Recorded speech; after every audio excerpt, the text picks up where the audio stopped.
Journalist అడ్డాకు స్వాగతం. నమస్కారం. మాజీ ఐఏఎస్ అధికారి జగన్మోహన్ రెడ్డికి ముఖ్య సలహాదారు కల్లాం అజయ్ రెడ్డి భూతోపుడు గురించి తెలుసుకునే ప్రయత్నం చేద్దాం. విశ్లేషించడానికి మనతో పాటు ఉన్నారు సీనియర్ జర్నలిస్ట్ డివి శ్రీనివాస్ గారు. వారిని అడిగి మరిన్ని విశేషాలు తెలుసుకుందాం. సార్ నమస్తే. నమస్తే.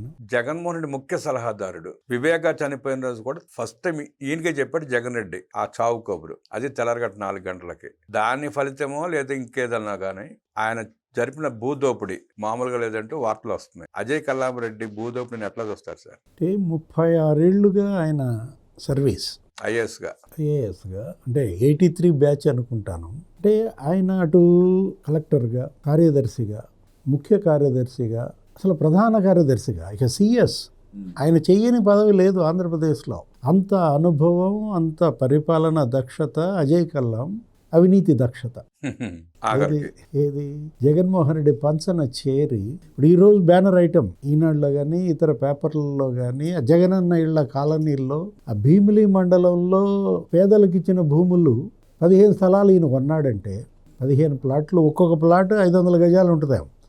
దగ్గర దగ్గర 7,900 గజాలు. చదరపు గజం రేటు అక్కడ ఎంత ఉంది? 20,000. కానీ ఈయనకి ఎంతకు అమ్మాలి? 4,000. 16 కోట్లు అక్కడే అజయ్ కల్లాం ప్రయోజనం. అంటే ఇప్పుడు ప్రధాన కార్యదర్శులు గతంలో ఎంతమంది ఆంధ్రప్రదేశ్కి పనిచేశారండి? ఈయన కూడా బాబు గారు ముఖ్యమంత్రిగా ఉన్నప్పుడు పనిచేశాడు. చాలా అద్భుతంగా పనితీరు కనబరిచాడు. ప్రభుత్వం మారగానే జగన్మోహన్ రెడ్డి సీఎం గానే మనుషుల మార్పు వచ్చింది. అంటే వేరు పురుగు చేరి చెట్టు చేరు, వృక్షంబు చెరుచు. జగన్ చేరి అజయ్ కల్లాం చేర్చాడా? అజయ్ కల్లాం చేరి జగన్ చేర్చాడా? అంటే ఇప్పుడు ఇక్కడ మన బుద్ధి మంచిదైతే ఒకటి చెడగొడతాడా?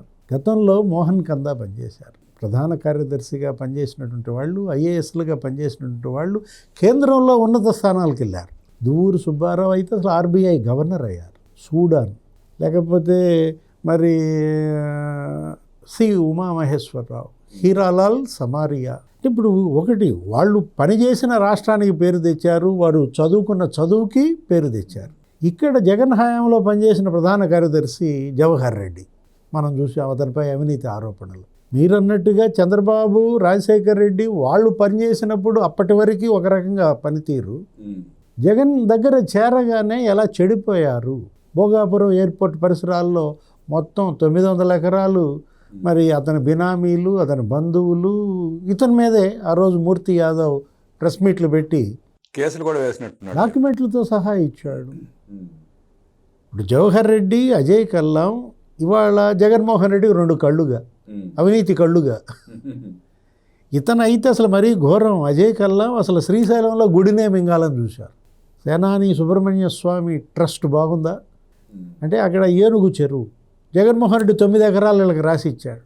దానికి ట్రస్టీగా అజయ్ కల్లాం. విబి టెక్నోక్రాట్స్ అనే ఒక సంస్థ అందించారు. అసలు 108 మంది దేవతలతో మేము మహా దివ్యక్షేత్రం నిర్మిస్తామంటూ అసలు శ్రీశైలం అదేంటి అసలు? అది మనం 12 లింగాలలో అదొక పరమ పవిత్రమైనటువంటి పుణ్యక్షేత్రంగా, శైవ భక్తులకు ఆరాధ్య దైవంగా ఆంధ్రప్రదేశ్, తమిళనాడే అసలు కర్ణాటక వాళ్ళని చూడాలి మీరు. అక్కడ కర్ణాటక వాళ్ళు ఎప్పుడైతే నడుచుకొస్తారు సార్, 100 కిలోమీటర్లు నడిచి వస్తారు శ్రీశైలానికి వాళ్ళు. అట్లాంటి శ్రీశైలాన్నే మింగేయాలని చూశారంటే వీళ్ళు ఇప్పుడు ఒకటి మనిషిని చూశారు ఎట్టుంటారో, సాధువులాగా ఉంటాడు. అడ్డం కూడా పెంచాడు. ఏంటిది అసలు జగ్గి వాసుదేవ్ టైప్లోనో లేకపోతే ఆచార్య వినోబా భావే. అంటే మీరు ఇప్పుడు ఒకటి గడ్డాలు పెంచినంత మాత్రాన ప్రవచనాలు చెప్పినట్టు చెబుతాడు, ప్రసంగాలు కూడా. వీళ్ళిద్దరు చాలరు అసలు. గరికపాటి, చాగంటి వీళ్ళు చాలరు అనమాట. మనం బుద్ధులు బాగుండాలంటోంది అదే. అది జగనన్న ఇళ్ల కాలనీల పేరుతో ఇప్పుడు విజిలెన్స్ ఎంత అండి? అది ఎంత? ఒక 1180 కోట్లు ఏమంటున్నారు అంతే. సుమారు చిన్న అమౌంట్ తెలిసింది ప్రస్తుతం. యాక్చువల్గా దాని పక్కన ఒక 0 పెట్టాలి. ప్రతి నియోజకవర్గంలో 100 కోట్ల స్కామ్ జరిగిందండి. 175 నియోజకవర్గాల్లో వాళ్ళ ఎమ్మెల్యేలు, వాళ్ళ ఇన్ఛార్జీలు, జగన్మోహన్ రెడ్డి 17,500 కోట్ల స్కామ్. ఈ జగనన్న ఇళ్ల కాలనీలు అనేది ఏమని చెప్పాడు మనకి? జనానికి 31 లక్షల ఇళ్ల పట్టాలు ఇస్తున్నా అన్నాడు. అంటే పేదలకి పట్టాల పంపిణీలో కూడా అవినీతి చేయొచ్చని మాత్రం నిరూపించాడు. అసలు దేశంలో ఏ రాష్ట్రంలో ఎక్కడ ఎప్పుడు నభూతో నా భవిష్యత్ ఇటువంటి అవినీతి. అంటే ఇప్పుడు మనం తీసుకున్నట్లయితే గత ముఖ్యమంత్రులు, ఇప్పటి వరకు పనిచేసినటువంటి ముఖ్యమంత్రులు అసలు వాళ్ళందరంట ఇళ్ళు కట్టారంట. పేదలకి. ఈయన అసలు ఊళ్ళు కడతాడంట. ఆ రోజు చెప్పిన మాటలు మళ్ళీ ప్రసంగాలు ఆ సెంటు పట్టాలు పూటస్టాకి ఎర్రమట్టి ఆ మట్టి అని చెప్పి అదొక 10-15 వేల కోట్ల రూపాయల స్కామ్ జరిగింది. మెరకేయటం. అంటే లెవెలింగ్ పేరుతో అసలు ఈ మొత్తం పల్లపు భూముల్లో కొనడం. ఇప్పుడు 5 లక్షల ఎకరం బలికేది 50 లక్షలు కొనిపించాడు ప్రభుత్వంతో. 45 లక్షలు వాటాలు వేసుకుని పంచుకున్నారు. అటు వైసీపీ నాయకులు లేకపోతే అధికారులు.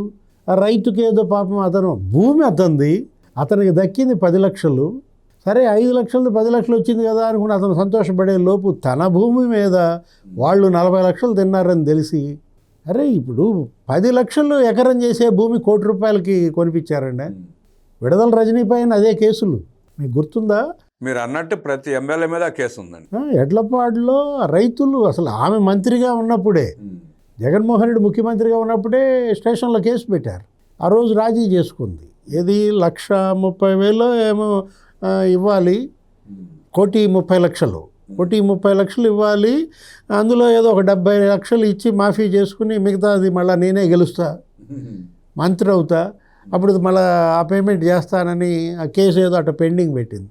ఆమె ఓడిపోయింది, మంత్రి పదవి ఊడిపోయింది. వాళ్ళు మళ్ళీ కేసు పెట్టారు. ఇప్పుడు అదే కృష్ణదేవరాయలు ఢిల్లీలో ఆ రోజు ప్రెస్ మీట్, వీళ్ళిద్దరి మధ్య పెద్ద వార్, రజనీ వర్సెస్ రాయలు. అప్పుడు ఆ నిజాలు బయట పెట్టాడని చెప్పి ఆయన మీద కోపం. అందుకే ఆయన ఏం చేశాడు, అసలు లిక్కర్ స్కామ్ బయట పెట్టాడు. ఇప్పుడు రజనీని నా మీద వదులుతావా అని జగన్మోహన్ రెడ్డి మీద ఏం చేశాడు, మొత్తం మనీ లాండరింగ్ అంతా బయట పెట్టాడు. ఇప్పుడు ఇవాళ 18 మంది అరెస్ట్ అయ్యాల్సిన పరిస్థితి వచ్చింది ఆ లిక్కర్ కేసులో. అంటే ఇప్పుడు ఇక్కడ మనం తీసుకున్నట్లయితే భూ బకాసురులుగా వీళ్ళు ల్యాండ్ మాఫియా ఇదంతా. ఇప్పుడు ఈ జగనన్న ఇళ్ల కాలనీల పథకం అయినా లేకపోతే సెంటు పట్టా స్కీమ్ అయినా కూడా ఇప్పుడు మీరు తీసుకున్నట్లయితే ఒక ఆవ భూముల్లోనే 654 కోట్లు అంట. అది మరీ దారుణం సార్. 10-15 అడుగులు లోతు ఉంటుంది ఆ భూమి. దాన్ని 15 అడుగులు మట్టి మెరకతోలి సెంటు పట్టా ఇచ్చారంటే దాంట్లో ఇల్లు కట్టేది ఎప్పుడు, వాడి నివాసం ఉండేది ఎప్పుడు? అసలు ఆ రోజు జగన్మోహన్ రెడ్డి ముఖ్యమంత్రి ఉన్నప్పుడే భారీ వర్షాలు, వరదలు. వాళ్ళు ఏంటి ఫోటోలు వీడియోలు వదిలేరు. ఏంటి ఇదిగో ఇక్కడే మాకు ఇల్లు, ఇది మునిగిపోయిందంటూ నడుము లోతు నీళ్లల్లో, మెడ లోతు నీళ్లల్లో అప్పట్లో సోషల్ మీడియాలో మొత్తం ఫోటోలు పోస్టులు అవే. అంటే ఇప్పుడు ఈరోజు ఈ విజిలెన్స్ వాళ్ళు ఒక 3 IAS అధికారుల పైన మొత్తం RDOలు, జేసీలు లేకపోతే తహసీల్దారుల పైన సిఫార్సు చేసింది చర్యలకు. ఆ లక్ష్మీష్, మురళీధర్ రెడ్డి, మహేష్ కుమార్ అనే వాళ్ళ పైన మరి నోటీసులు ఇవ్వమని అసలు ఏసీబీ దర్యాప్తు చేయమంది దీనిపైన. జగనన్న ఇళ్ల కాలనీల పథకం ఏసీబీ వాళ్ళు కనుక టేకప్ చేస్తే మొత్తం ఈ స్కామ్ మనకు ఆ రోజు రాజశేఖర రెడ్డి ముఖ్యమంత్రిగా ఉన్నప్పుడు హౌసింగ్ స్కామ్, ఇందిరమ్మ ఇళ్ళు అన్నాడు అప్పుడు ఆయన కూడా, పిచ్చిగూళ్ళు కట్టాడు. ఏది అసలు పడిపోయేటట్టుగా అసలు మరి కనీసం ఒక మంచం కూడా పట్టదు అందుట్లో. దగ్గర అది 15,000 కోట్ల స్కామ్. అప్పుడు ఉమ్మడి ఆంధ్రప్రదేశ్లో 80 మంది సస్పెండ్ అయ్యారు హౌసింగ్లో పనిచేసినటువంటి అధికారులు ఆ స్కామ్లో. ఏది 5,000 కోట్లు ఒక తెలంగాణలోనే. నేను చెప్తోంది ఎప్పుడు రాజశేఖర రెడ్డి హయాంలో జరిగిన ఇందిరమ్మ ఇళ్ళు. దాన్ని మించిన స్కామ్ ఇది ఈ జగన్మోహన్ రెడ్డి హయాంలో. ఈ సెంటు పట్టాల కుంభకోణం, ఇందాక మీరు అన్నారు ఏంటది లెవెలింగ్, ఆ మెరకేయడంలో ఏం చేశారు, గుడివాడ నియోజకవర్గంలో మట్టి మాఫియా, మల్లవోళ్ళు. అసలు కొడాలి నాని ఒక 100 టిప్పర్లు కొన్నాడంట. అసలు మల్లవోళ్ళు చెరువులో పట్టాలు ఇచ్చి మళ్ళీ ఆ చెరువును పోడ్చడానికి బయట నుంచి మట్టి తీసుకొచ్చి అడావిడి చేసి గందరగోళం చేసి ఆ డబ్బులు కూడా తన బెనామీల పేరు మీద అకౌంట్లో వేసి అడావిడి చేశాడు. ఏది ఆ రోజు ఆ లెవెలింగ్కి ₹1,35,00,000 ఒకసారి ఒక్కొక్కళ్ళు 17 మంది ఆ దళిత యువకులు అంట వాళ్ళు. ఎవరు నాకు ఆ పేర్లు కూడా ఏదో ఉంటాయి, మందా బెనర్జీ, మందా దివ్య. ఇవాళ ₹1,35,00,000 పడ్డాయి, సాయంత్రానికి రామకృష్ణ సొసైటీలోకి వెళ్ళిపోయాయి. ఏదో ఆక్వా ఫీడ్ ఏదో కంపెనీ ఉంటుంది దాంట్లోకి మళ్ళించేశారు. మందా దీప్తి, 17 మంది యువకులు. వాళ్ళకి తర్వాత ఏం జరిగింది, నోటీసులు వచ్చాయి. అంటే మీరు మరి ఇంత అమౌంట్ ఎక్కడి నుంచి వచ్చింది, మీ సంపాదన ఏంటి, దీనికి ట్యాక్స్ కట్టమని ఐటీ నోటీసులు వస్తున్నాయి మాకు అని చెప్పి వాళ్ళు ఇంటికి వెళ్ళి నాని మీద పడ్డారు. ఏం మీరు ఫికర్ మత్ కరో, అసలు మీరేం బాధపడాల్సిన పని లేదు, డెత్ సర్టిఫికెట్లు ఇప్పిస్తాం మీకు అన్నాడట. వాళ్ళకి గాలి అసలు ఈ పార్టీకే డెత్ సర్టిఫికెట్ ఇచ్చారు. అంటే ఇప్పుడు మీరు మల్లవోలు చెరువు గురించి చెప్పారు, గన్నవరం, వంశీ, సిద్ధాంతం చెరువు, అతను ఒక 100 టిప్పర్లు కొన్నాడు. అంటే మట్టి మాఫియా, గ్రావెల్ మాఫియా, ఈ లెవెలింగ్ పేరుతో ఏం చేశారు, ఆ పోలవరం రైట్ కెనాల్ అక్కడ కొండలంతుంటాయి రాళ్ళు, రైట్ కెనాల్ తవ్వి అవతల వేసినప్పుడు మొత్తం ఖాళీ చేసి పారేశారు. గ్రావెల్ కొట్టేసేసి అంత తరలించేసేసి అమ్ముకుని. అంటే ఇప్పుడు ఈ విధంగా మీరు 175 నియోజకవర్గాల్లో ఎవరిని కదిల్చినా ఈ ఇళ్ల కాలనీల పథకం, జగనన్న ఈ పథకం అనేది వాళ్ళకి మాత్రం కామధేను అయిపోయింది. ఒక 50,000 కోట్ల రూపాయల స్కామ్ జరుగుతుంది సార్ దీంట్లో. నేనే సుమారుగా చెప్పాను కదా, నియోజకవర్గానికి సింపుల్గా 100 కోట్లు వేసా. కనీసం ఎక్కడ చూసుకున్నా 200 కోట్లు వేస్తే మీకు అది కాస్త ఎంత అయిపోతుంది, 35,000 కోట్లు అయిపోతుంది. అక్కడే కనపడుతుంది కదా. మట్టితో ఒక 20,000 కోట్లు, సుమారుగా 50,000 కోట్లు. అంటే వీళ్ళకి ప్రతి స్కీమ్లో స్కామ్కి పాల్పడ్డారు. అజయ్ కల్లం 15 ప్లాట్లు కొన్నాడంటే అజయ్ కల్లం లాంటి వాళ్ళు ఇంకెంతమంది. ఏ విధంగా ఇవాళ రైతులు పొట్టగొట్టి ఈ రాబందుల్ని మేపారు అనేది, భూ బకాసురులుగా వీళ్ళు మారారనేది, అసలు ప్రాంతాలకు ప్రాంతాలు వాటాలు వేసుకుని పంచుకున్నారు. ఉత్తరాంధ్ర విజయసాయిరెడ్డి, సుబ్బారెడ్డి, గుడివాడ అమర్నాథ్, బొత్స ఫ్యామిలీ, ధర్మాన ఫ్యామిలీ పంచుకున్నారన్నమాట. రాయలసీమ పెద్దిరెడ్డి రామచంద్రారెడ్డి, లేకపోతే చెవిరెడ్డి భాస్కర్ రెడ్డి, భూమన కరుణాకర్ రెడ్డి, సజ్జల వీళ్ళు పని చేసుకున్నారు. ఇప్పుడు ఊళ్ళకు ఊళ్ళు పంచుకొని ప్రతి ఊళ్ళో ఒక భూబకాసురుని తయారు చేసిన జగన్మోహన్ రెడ్డి ఇవాళ ఏమని చెప్తాడు, మళ్ళీ 2.0 అంటాడు. అంటే మిగిలిపోయిన కూడా దోసుకుందాం అనేమో. రే అసలు జగన్ ఎలా నమ్ముతారు జనం?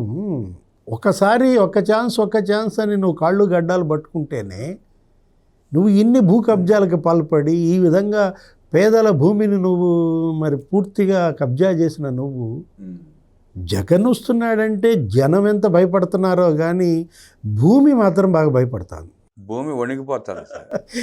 ఒరే ఒరే ఒరే ఒరే ఇప్పుడు ఈ లెక్కన ఇవన్నీ చూస్తూ ఉంటే సిట్ వేస్తే వైఎస్ రాజశేఖర రెడ్డి హయాంలో అధికారులు సస్పెండ్ అయినట్టు ఇవాళ కలెక్టర్లందరూ బాధ్యతున్నట్టుగా ఆనాడు పనిచేసిన కలెక్టర్లందరినీ చర్యలు తీసుకోమని ఇవాళ మరి విజిలెన్స్ కమిటీ ఇచ్చింది, ఏసీబీకి ఇవ్వమన్న. దీంట్లో ఇప్పుడు ఇవాళ వాళ్ళు కూడా గుండెల్లో రైళ్లు పెరిగెత్తున్నాయి. ఐఏఎస్లు ఇవాళ ఏంటి, అసలు సివిల్ సర్వీస్ అనేది ఒక కరప్షన్ సర్వీస్గా మారింది. మీరు ఇవాళ మిమ్మల్నే ఎందుకు సెలెక్ట్ చేసుకున్నారు? ఇప్పుడు సమాజంలో బ్రహ్మాండంగా చదువుకున్న పిల్లల్లో మీరు పరీక్షలు రాసి మీరు సెలెక్ట్ అయ్యి మీరు ఇవాళ సేవ చేయడానికి అని చెప్పి వచ్చి ఇదా మీరు చేసే సేవ?